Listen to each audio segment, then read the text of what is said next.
So in this video, I'm going to be talking about the fundamental counting principle. And basically, I have an example and I will go through it with you. There'll be a quick explanation and a more in-depth explanation. So the first thing to do with any problem is to read what it's asking for. And identify things that you'll be using. So, the Wyckoffs are planning their next family night. They always have dinner out somewhere and then do something fun together. There are 2 adults and 7 children in the family. Each family member is allowed 2 meal suggestions, and each child is allowed 4 activity suggestions. Assuming no family members choose the same thing, how many different family night possibilities are there? For the quick answer, we can do 9, because there's 9 people, times 2, because there's 9 meal suggestions. This will get you 18. And then we can do 7 times 4, because there's 7 children and 4 different activities. This will give you 28. And then you times these two together, 18 by 24, and this will give you 504 different activities, which is going to be our answer.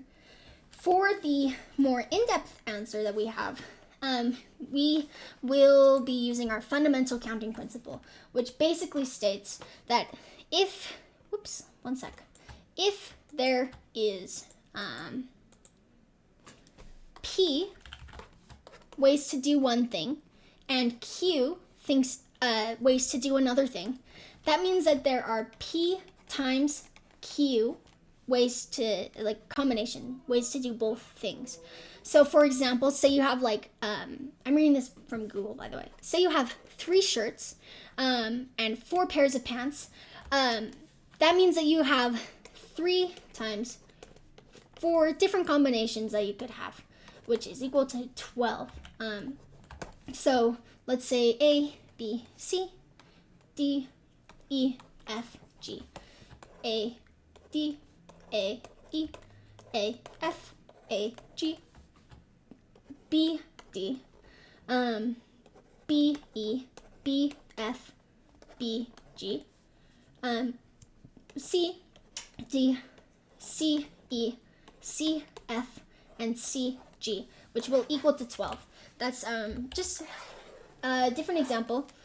In this equation, we have 2 different sort of things to look at. We have 9 family members, and they all have 2 different meal suggestions. 9 times 2 is equal to 18. And then, so that's the first thing that we have. And then we have another event where the 7 children are able to pick 4 different games for the activity, which will equal to 28. And that is for the 2 separate events, but we want to know how many options there are for these all combined. So this is another thing that we can put through the fundamental counting principle. So we can do 18 times 28 is equal to 504. Hopefully that helps. It was confusing to me at first because of the 2 different events that are being ran. But you can just times those event answers together to get your answer that you want. Hopefully this helps. Thank you. See ya.